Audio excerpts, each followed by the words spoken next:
Fourier analytic proof. And over the years, people have been working toward improving this upper bound. There was a lot of work by Heath Brown, Samretti. Bourgain here did some really beautiful work here. So he developed Bohr sets. And this allowed you to do Fourier analysis in a way that improves one of the log factors here. And the current constant interliteral over reasonable. What? The implied constant reasonable. On Roth theorem, yes. Yes. So this is all reasonable.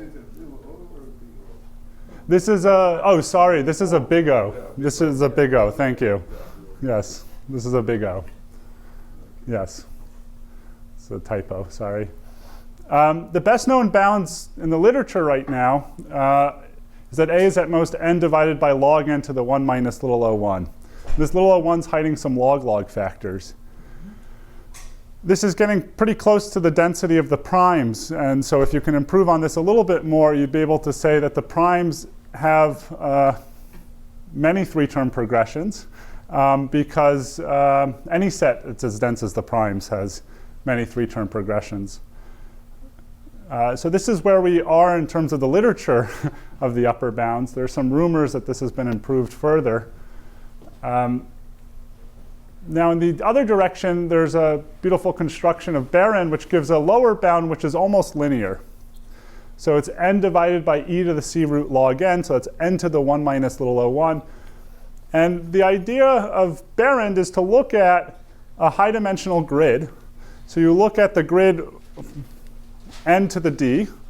So the d-dimensional grid n by n by n, these are grid points. And you take a sphere that intersects this grid in as many points as possible. And you can get a lot of the points of this box. Now a sphere has some nice properties. Any line that intersects the sphere in at most 2 points. So it can't contain a three-term progression. Now we're not in 1 to n right now. We're in this high-dimensional box, these points in this high-dimensional setting. But you can take some nice linear map that preserves the property that if you have a three-term progression after mapping, you map it down to 1 to n, then when you pull back, you should have had a three-term progression before. And because the sphere has no three-term progression, you get this bound out of carefully analyzing the proof. And this is the best known. It's only very small improvements on this bound. And people generally believe this is the right sort of behavior, that it should be n over e to the, maybe not root log n, but log n to some power at least. OK, now there's a card game I used to play as a kid called Set. And I play it now with my kids. So I used to play this at math camp. So there's a card game. You get it in a box. It has 81 cards in it. And each card has some shapes on it. There's 3 different types of shapes. And on each card, there's either 1, 2, or 3 of the shape. And there are 3 colors that are possible. There's also 3 possible shadings. So it could be empty, partially filled, and completely filled. So that gives you 3 times 3 times 3 times 3, 81 possible cards, and all of them are potentially there. Now when you play this game, there's this thing called a set that you're looking for. It's 3 cards where in each of the 4 characteristics, they're either all the same or all different. Okay, and when you play this game, usually you put out 12 cards, and the first person to find a set gets to keep it. Okay? Now sometimes when you put out these 12 cards, you don't necessarily get a set. So then you're supposed to put 3 more cards out, and you get 15 cards. And usually you'll have a set there, that you'll actually find 3 of these cards that form a set. It's possible that you won't get a set when you get these 15 cards out. And the question is, how many cards do you need to not get can you have without having a set? Now each of these cards you can correspond to a point in F3 to the 4 based on the 4 characteristics. And a set is just a 3-term progression.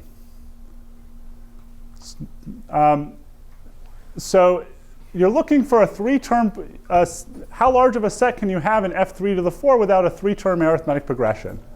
That's the same question.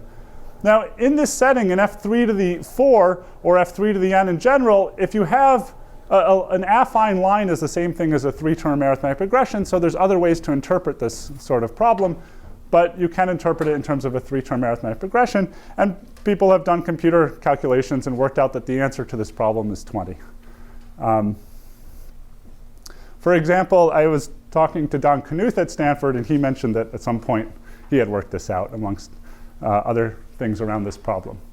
Now, this is just a special case of a more general question. Instead of looking at 1 to n or zn, you could look at f3 to the n as another group and ask, how many elements can you have without a three-term arithmetic progression? And this is known as the cap-set problem. How large of a subset of f3 to the n can you get without a three-term arithmetic progression?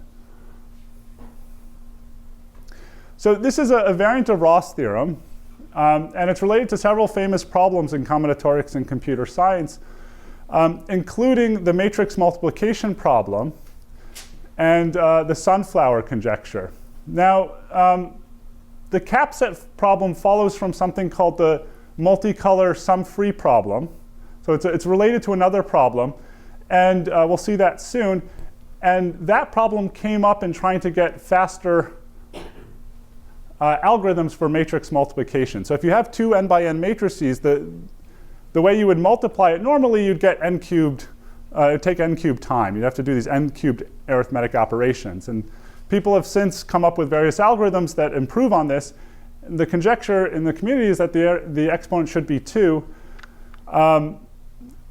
Kohn and Umans, more than a decade ago, came up with a very interesting approach, a group theoretic approach, toward the matrix multiplication problem.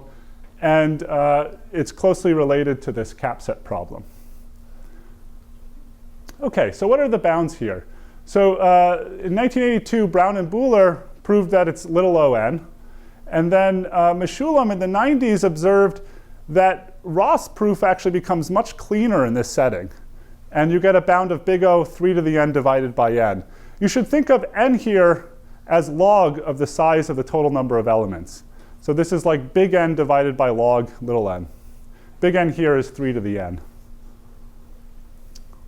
So this is where we stood for a long time. And then a few years ago, Bateman and Katz, this was a long technical work where they were looking at the large Fourier coefficients and their additive structure. This appeared in the Journal of the AMS, and they improved on it by 1 plus a constant. So they got this exponent of n, they added a tiny little constant to it, some fixed constant. And the big question here is this 3 really the right exponential constant? Unlike with Ross' theorem, where we have this barren construction, we don't have a construction here that gives you this exponential constant of 3 here. So it's not, OK. So in May, there was a big breakthrough around this problem. And so this work was about 30 pages. Krutlev and Pak put up a paper on the archive, which was only a few pages long. And they showed that if you had a subset of z4 to the n, which has no 3-term arithmetic progression, then you get an exponential improvement. So it's at most 4 to the cn, where c here is 0.926. It's a huge improvement on the previous sorts of bounds that we saw. This is a very different sort of proof than what we see previously. All these previous proofs were analytic.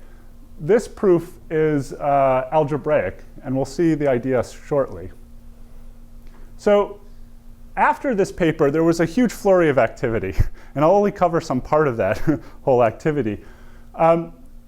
Within 2 weeks, Jordan Ellenberg and Geisweit, they proved independently, and then they merged papers. Since their proof turned out to be essentially the same, they observed how to extend this proof to work for vector spaces. And they got, in particular, they solved the cap-set problem. And they showed that the size of a largest cap set, a set without a 3-term arithmetic progression in f3 to the n, or in general fp to the n, you get a constant which is less than p to the n. And we'll see this little cp come up later. So this little CP turns out to be the correct bound for certain problems that we'll see later. Then this result was soon after. This proof was observed by Blasiak, Church, Kohn, Gracho, Naslund, Sawin, and Umans, and independently Noga alone. They showed that the same conclusion holds for a stronger problem known as the multicolored sum-free problem. So what is this problem? Suppose you have three sets. These are subsets of fp to the n. So these are subsets of points that each have m elements. And they have the property that xi plus yj plus zk equals 0 if and only if I equals j equals k. Then m, the size is which is the size of these three sets, is at most the same bound you get in the three-term arithmetic progression setting. This is a stronger result if the x's form a, minus 2a forms the y's, and z's form a, then you get exactly the Ellenberg-Geisweit result. Okay, and it's really the same proof. I mean, you have to just go through it carefully and just see it's the same proof. Now, since then, there were further developments. This all started in May, and everything I'm talking about now is since May. So it was shown first, Kleinberg put up a paper for F2, and he showed that a previous construction he had with Fu shows that this exponent is sharp for F2. And later, together with Speyer, it started on a blog discussion on Ellenberg's blog, and Sawin came in and helped as well. They were able to extend this to FP. So what that means is there's a lower bound construction with 1 minus CP minus little o1 here. And the CP is sharp for this multicolored sum-free problem. OK, so I'll show you this, the proof of this result now. Now the proof, this is a presentation due to Terry Tao. It's on his blog, and it's very beautiful. It's the same sort of idea, but he introduces something called the slice rank in Terry's presentation of it. That's a beautiful idea of tensors. So a tensor, just like a matrix is this two-dimensional array of numbers, a tensor is this three-dimensional array. And if you have a tensor, so you have this n by n by n array of numbers which are in F, your field, it has slice rank 1 if there are functions f and g such that one of the following holds. So t can either be decomposed into f times just the first coordinate and g in the second two coordinates, or the two other options. So you have these three other possibilities. It basically says that your function decomposes into a product of two functions where one of the functions is just in the first variable and the other function is in the other two variables. So this naturally generalizes the notion of rank for matrices. And the slice rank of a general tensor is the minimum number of rank 1 tensors needed to sum to t. OK, and then there's a nice linear algebra lemma. If you have a diagonal tensor, so this is a tensor where all of the entries are 0 except those on the diagonal where I equals j equals k, then it has slice rank equal to the number of non-zero elements. So if you think about matrices, the rank is going to be the number of a diagonal matrix, is just the number of non-zero entries on the diagonal. This is the natural analog for tensors. This has a simple linear algebra proof. It's a couple paragraphs long. I'll skip over it. But the proof is by induction on the dimension. So here is the next case. You induct. You start from the case of matrices, and you use that in an induction for tensors. OK, so this is a simple fact we'll need. And then the proof includes defining M and D, the set of monomials of total degree at most little d in n variables, and degree less than p in each variable. So you're going to set of monomials, there's a lot of them, of degree at most d in n variables. And p is the characteristic? P is the characteristic, yes. Thank you. So these exponents should be subscripts. If you take the sets x, y, and z, which are these sets we saw earlier in the multicolored sum-free problem, then the bound you get is that the number of elements in each of these sets is at most 3 times m sub n, where the degree is p minus 1 times n over 3. Now, if you looked at a typical monomial, the degree you'd get in total would be at most, would be typically p minus 1 times n over 2. So this, it turns out to be a lot less than looking at all the monomials you typically see. OK, so we look at a particular tensor here. We look at this tensor txyz, which is defined. So for x, y, and z, these are in n variables. You look at the product from I equals 1 to n of 1 minus xi plus yi plus zi to the p minus 1. Now, unless these are all 0, which means x plus y plus z is 0, this is going to be 1 for some value, in which case this thing is 0. So off the diagonal from the multicolored sum-free problem, off the diagonal, those are all zeros. And on x times y times z, we're going to have on the diagonal, we're going to have 1s. Because you're just going to be taking a product of 1s. And so by the claim on the previous slide, the slice rank is at least this little m. And now there's another claim here. It's also at most 3 times the size of the set of monomials. Now, this product here has degree p minus 1 times n. So each of the terms in x, y, or z, in one of them, it's going to have degree at most p minus 1 times n divided by 3, because they add up to p minus 1 times n. So you factor that out, and then you use that to make up your slice rank. So to factor out to use for your rank 1 part. And so you get this bound on the slice rank. And this gives you this bound from the previous slide when you work it out. OK, is there any questions about this? OK. So this was a beautiful development. The next thing I want to talk about are these generalizations of Roth's theorem and the cap set problem, which were proved using the arithmetic regularity lemma. And here we just saw polynomial bounds, these very nice estimates. Going back to regularity, these often require these tower-type bounds, and that's what we'll see here. So Ben Green introduced an arithmetic regularity lemma. I'm going to pick the simplest possible case for f3 to the n. So if you look for general abelian groups, you can do all of this nicely for general abelian groups. It takes much longer to explain. You have to develop notion of Bohr sets. And so we'll just look at f3 to the n as a simple case to look at. So let's look at a subset A of f3 to the n. The density of A in this subset in a subspace S is just the intersection of A with S divided by the size of A in S divided by the size of S. So S here will denote a subspace. Or you could be a general subset of f3 to the n.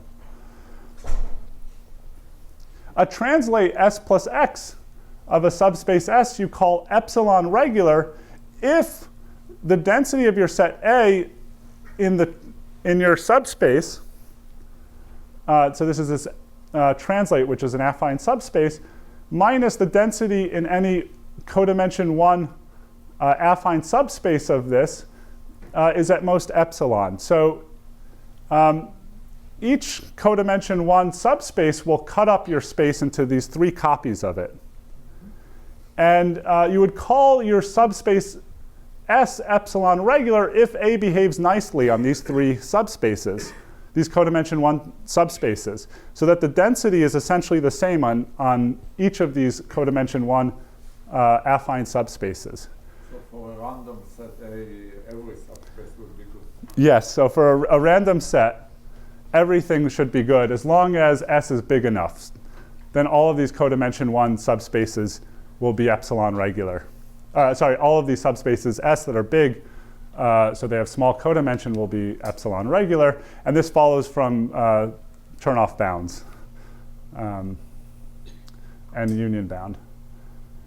OK, so one usually would develop this with Fourier coefficients, but here in this setting you can just talk about these codimension 1 affine subspaces.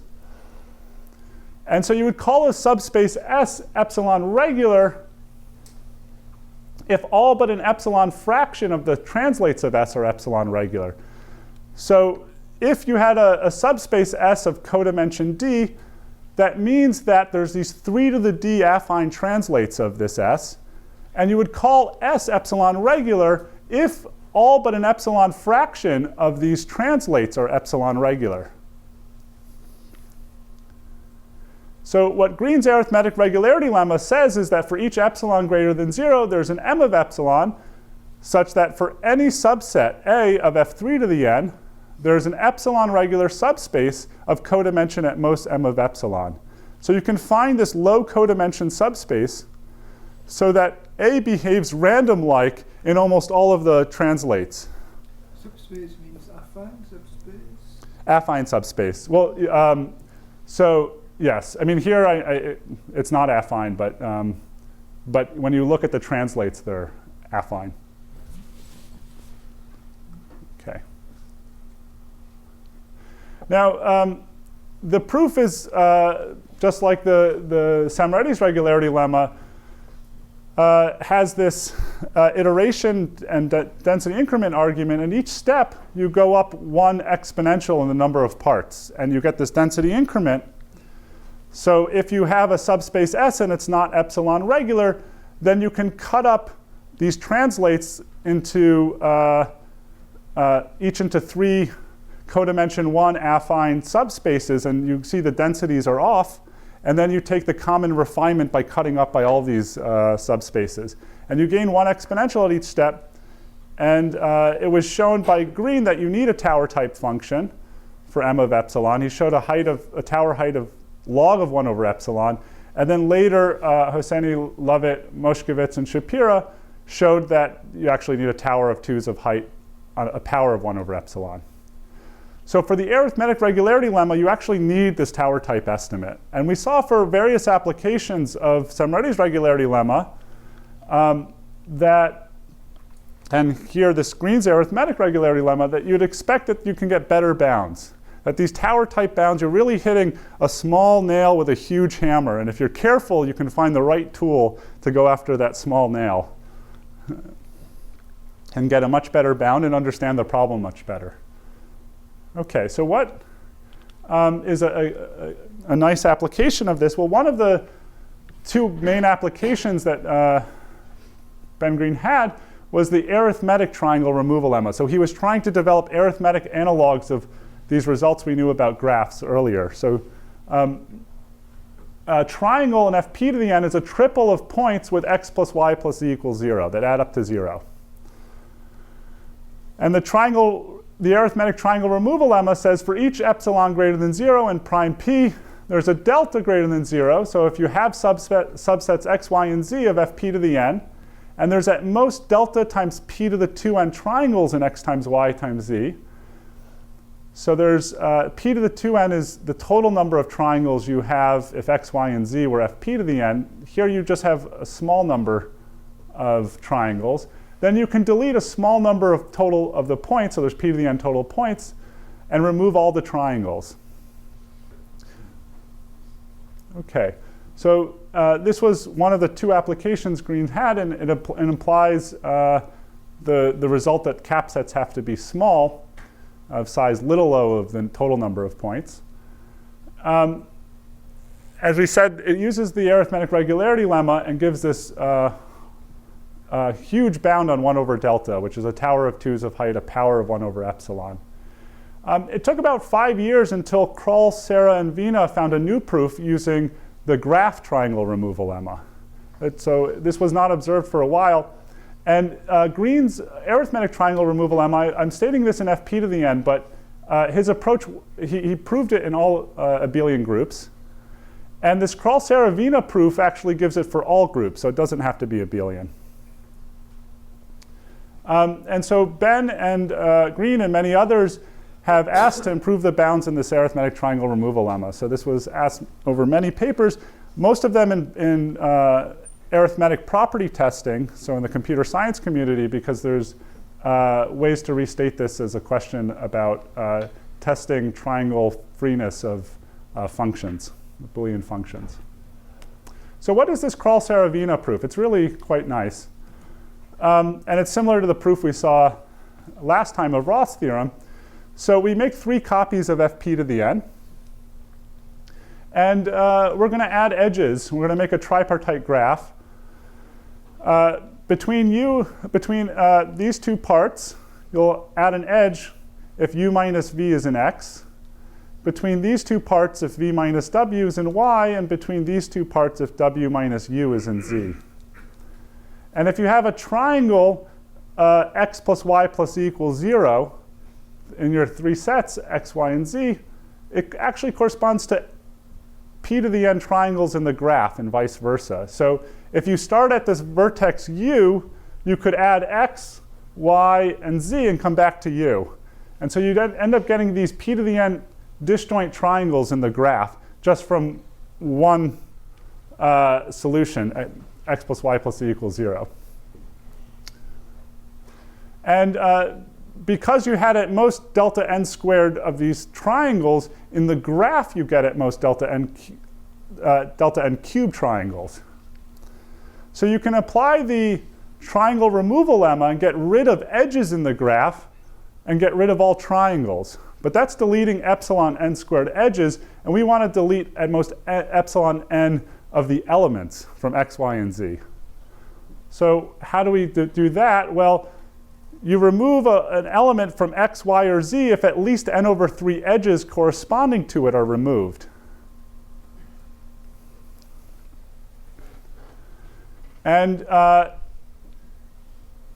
so if you have a triangle, because you get n triangles from that correspond to x plus y plus z equals 0, you'll have to remove one of x, y, or z because of this. And you haven't deleted too many elements here. You've lost a factor 3 in the whole thing. OK, so that's the proof.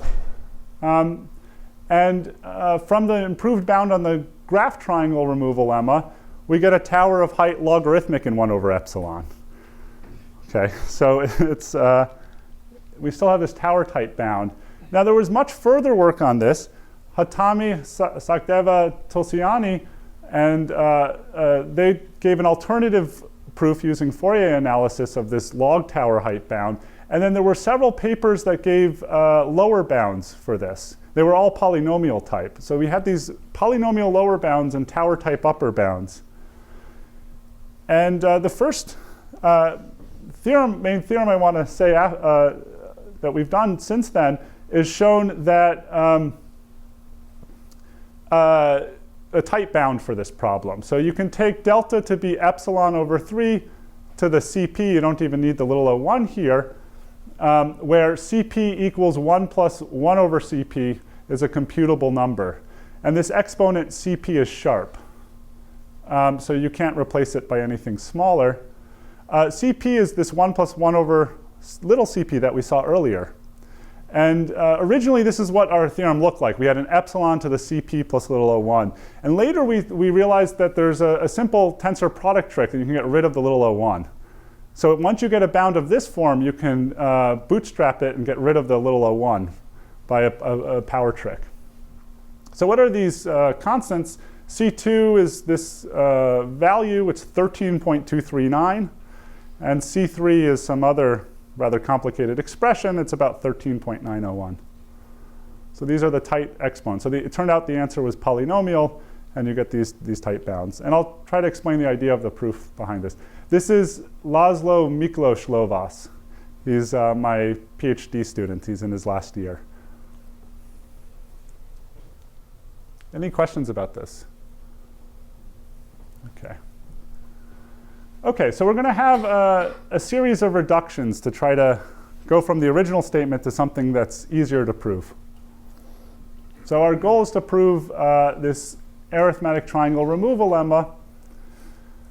Let's reduce it first to the case that the x, y, and z form the union of epsilon n disjoint triangles. And I'm going to color them red, yellow, and blue, red being in x, yellow being in y, and blue being in z.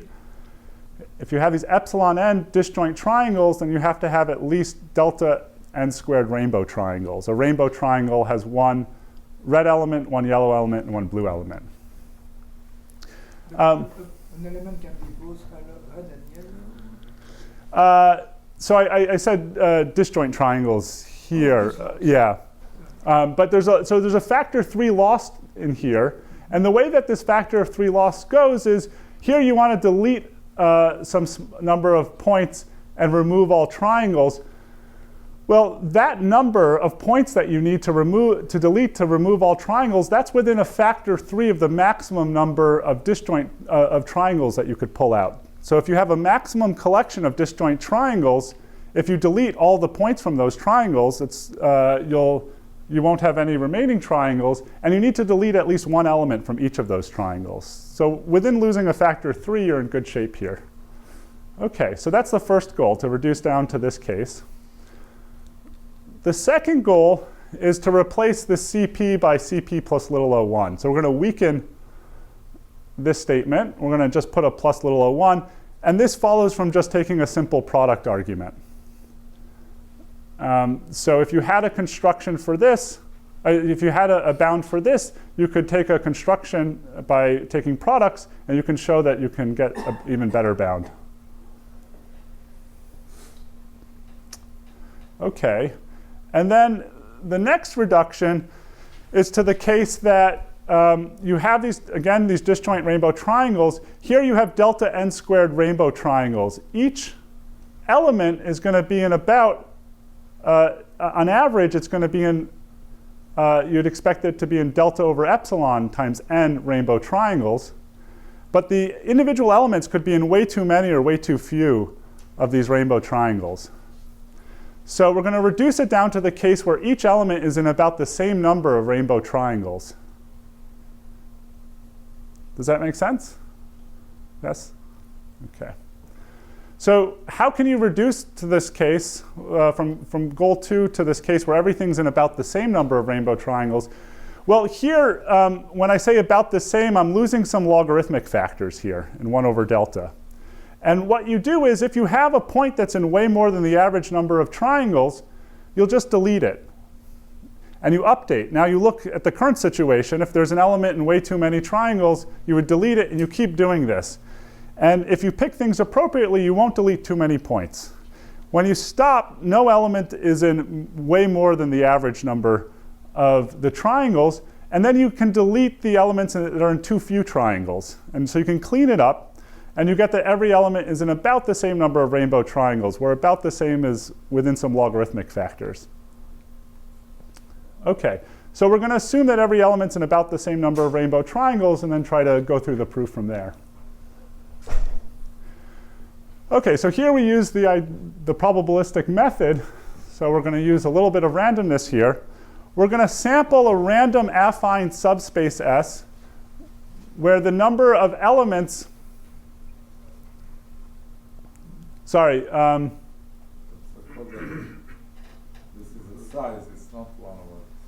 No, so it's not the codimension. Sorry. So it's supposed to be 1 over beta here. So there's no n here. So the size of the subspace is about 1 over beta. Now you can't get it to be very close to 1 over beta in general, because a subspace is going to have p to some dimension number of elements. And that might be off by a factor p. So you have to go to the nearest thing, the nearest power of p here. That's a very low dimensional stuff. It's a constant dimensional stuff. Well, it depends on what your beta is. Yeah. But yes, if beta is constant, then this is going to be constant. Yes. But beta will be So this is supposed to be S is about 1 over beta. Yes. OK, so we sampled this random affine subspace. Now, any element that we had originally you'd expect it to be in about 1. So it could be in 0 or some constant number of these rainbow triangles. So let's call a rainbow triangle good if each of its elements are in exactly one rainbow triangle in S. So we look at these rainbow triangles that appear where all 3 elements are in S. We look at the rainbow triangle and we ask for all 3 of its elements to only be in that rainbow triangle in S.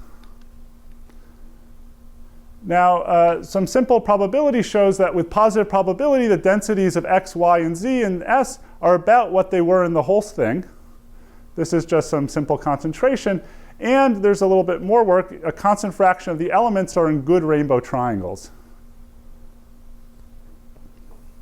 And now you look at the union of these rainbow triangles. And this forms an example of this multicolored sum-free problem inside of S into this random affine subspace.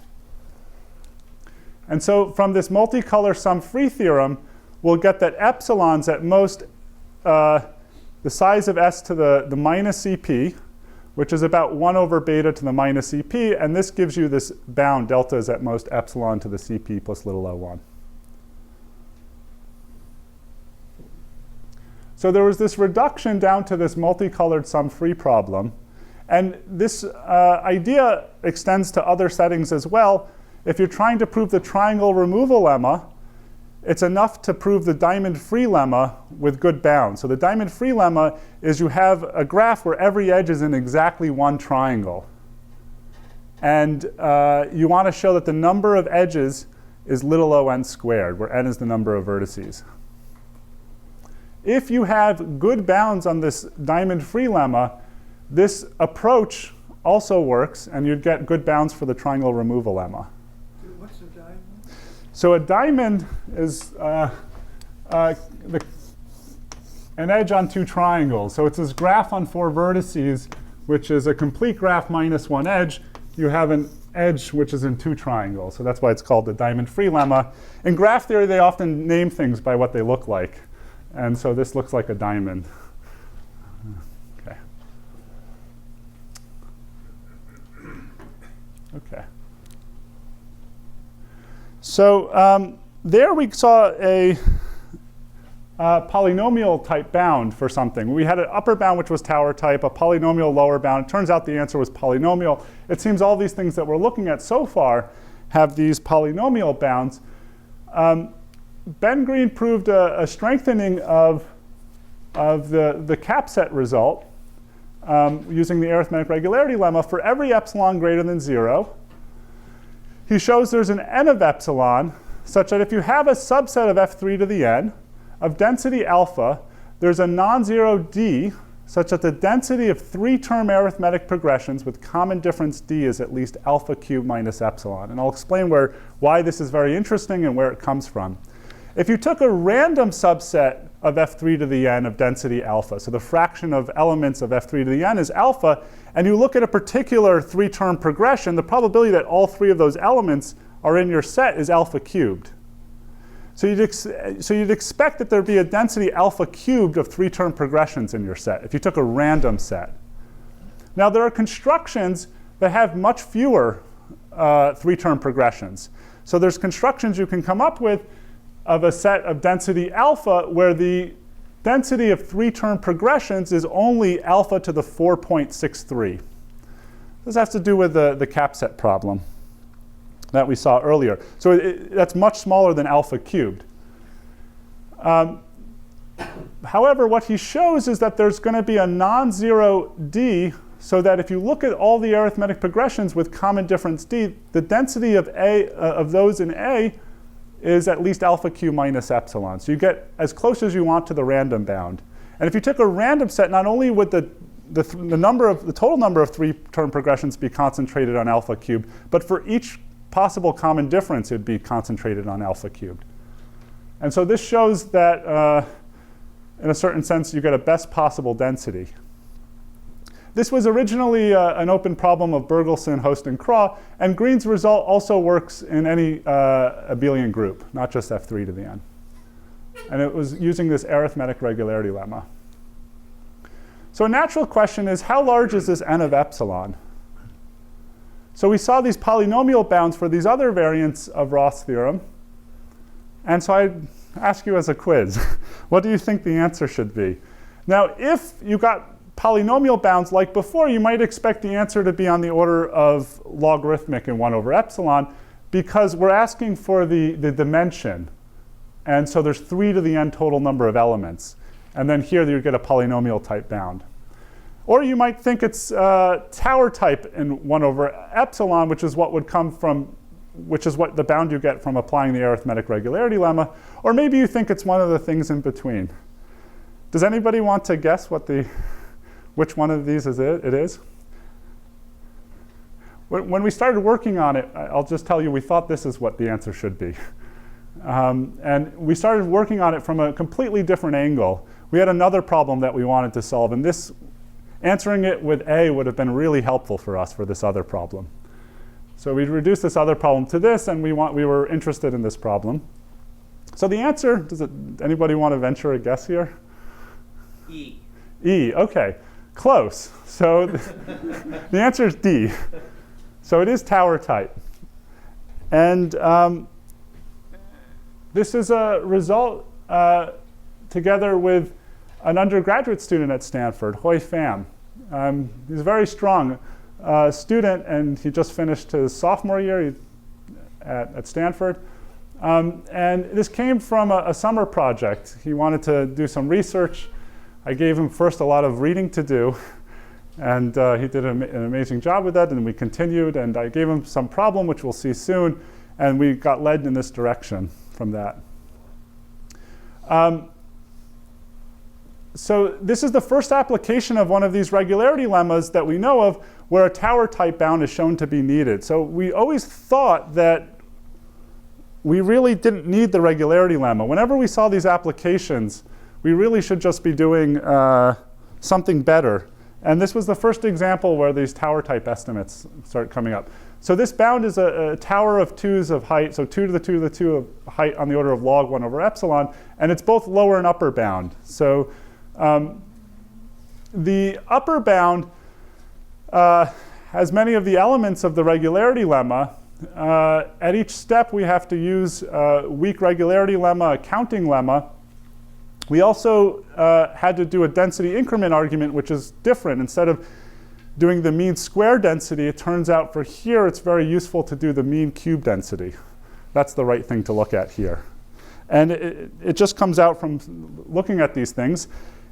There were certain estimates that were needed to prove this from the upper bound. And we originally had a weaker construction for a lower bound that had tower height log, and looking at the upper bound and seeing maybe that should be correct, we figured out how to get a matching lower bound for this. So this paper is not available yet. It's written. We're just editing it at this point. This paper, there's an asterisk here. This is joint work also with Yufei Zhao. He was a former PhD student who's now at Oxford. A similar result holds in general abelian groups and in the integers 1 to n. So you can prove analogs of this result where you get this tower type bound in general abelian groups and in the setting of integers up to n. And I put this asterisk because half of it's written and we're pretty sure it should work, but not 100% certain. We haven't checked every detail carefully. OK, but what if we didn't want alpha cubed minus epsilon? We only wanted alpha cubed divided by 2. So you want half the random bound. Sorry, I have to go home because I have another commitment. OK. So it's a beautiful lecture. Oh, thanks.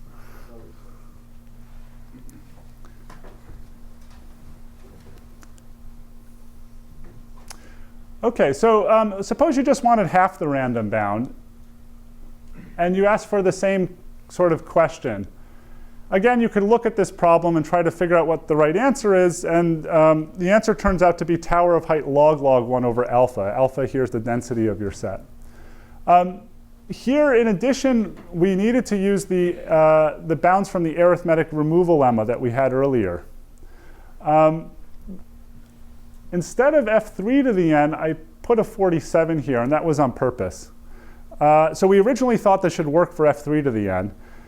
The lower bound construction doesn't work for f3 to the n. The problem is just starting the construction. You need certain estimates to hold, and it just doesn't work. The bounds in the cap set problem are not strong enough right now on the lower bound construction side. So you have to get somewhere, and starting at 47, it works. So these results generalize to fp to the n. And you can ask more generally, if you have a beta and you want the density of 3-term arithmetic progressions to be at most beta for each possible non-zero common difference, what is the bound? And then you can get the correct answer up to the tower height within a constant factor of the tower height. OK, so where did all this come from? Why were we studying this problem? It started with playing a game with my 6-year-old son. So this is my son, David Fox. He's 6 years old, and he likes to play the game set, this game we mentioned earlier. And at some point, he was really excited because he told me he found a superset. He found 9 cards where you had 12 sets among them. And so, so what he found was a 2-dimensional affine subspace. And you can ask the same sorts of questions as the cap set problem. So there you wanted a line. Now say you wanted a 2-dimensional affine subspace. How many points do you need? So you want how many points do you need to guarantee a d-dimensional affine subspace in f3 to the n? Now you can try this algebraic method we saw earlier. Terry Tao pointed out that that method works exactly when linear Fourier analysis works, which is also where the graph regularity method works. So you have these techniques. Now, linear Fourier analysis has since been generalized to higher Fourier analysis, so you can prove Samretti's theorem and stronger things. But and graph regularity has been extended to this hypergraph regularity. The algebraic method here has not been generalized in such a direction yet. And so that approach doesn't work yet because these have higher complexity than 1, these d-dimensional affine subspaces. So you can't directly apply it, but there's a little trick you can do to use the one-dimensional case to get this. So we have a subset of f3 to the n, say it has density alpha. We know from this arithmetic removal lemma, you can get a supersaturation result where not only do you get one arithmetic progression, or one of these affine lines, but the density of them is at least alpha to the 14. You have a lot of these affine lines. This comes from this arithmetic removal lemma. And so you can pick a direction where the fraction of affine lines in that direction is at least alpha to the 14. So you get a lot of them in that direction. So now in that direction, you have a lot of these affine lines. You can squish each of these lines to a single point. Now instead of having f3 to the n, you have f3 to the n minus 1. And you have a density of points at least alpha to the 14. And if you look at an affine line there, that would correspond to a 2-dimensional affine subspace originally. And by doing that, you can just repeat that argument, and you can get an upper bound. So this 14 was, that I mentioned, is actually closer to 13.902, and you get a certain bound here, which is of the form n, which is 3 to the n, to the 1 minus some epsilon, and that epsilon is some constant to the minus d, the dimension you're looking for. That's an upper bound. The lower bound is n to the 1 minus some epsilon, which is exponential, again in d, but 3 to the minus d. And we were curious, so this is a problem we started studying with Hui Pham, which of these two things is correct? So the 3 to the minus d exponent, this just comes from considering a random set.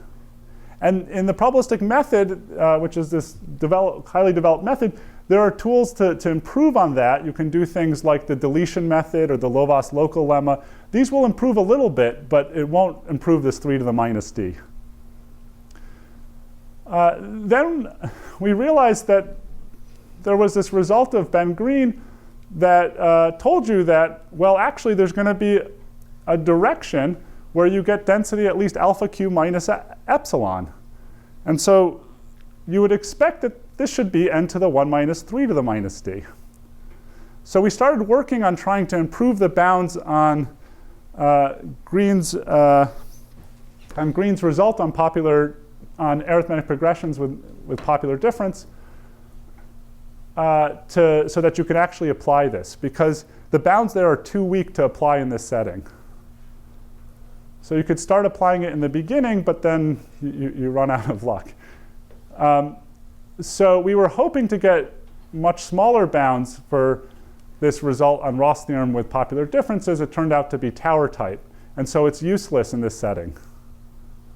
So it's still an interesting question about what the right constant is here. Is it 3, is it 13.902, or is it something in between?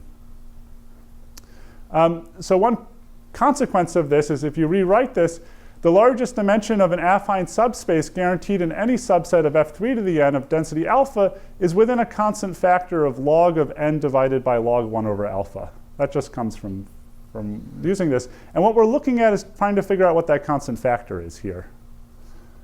So does it come from the 3 or the 13.902, or is it something in between? It seems like a very interesting problem here to look at. It seems that new methods should be discovered for that. OK, is there any questions so far about this? So, yes? Can you prove the bound if you know that the set has low doubling? If the set has low doubling.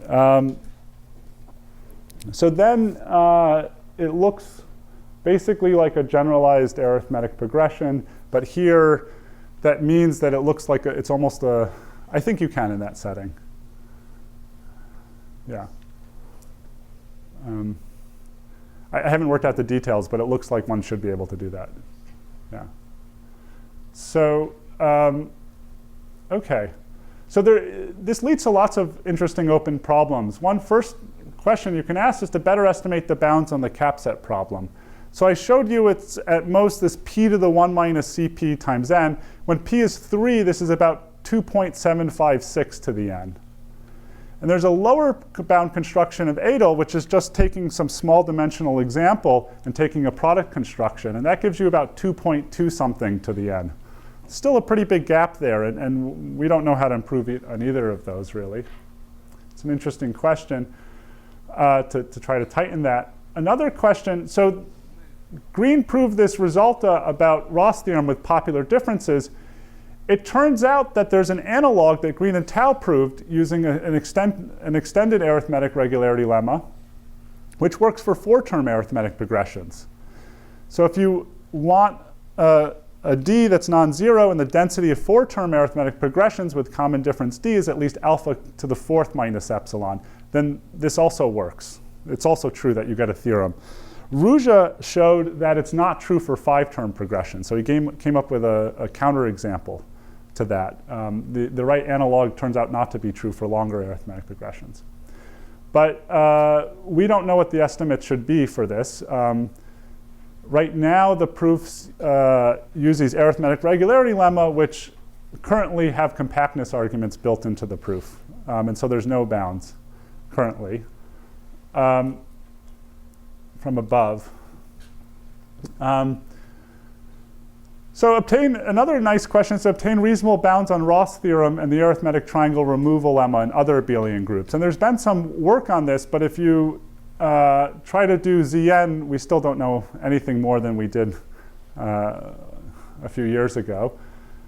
So there's been some work on this bounds on Ross theorem recently, and we expect that there should be more soon.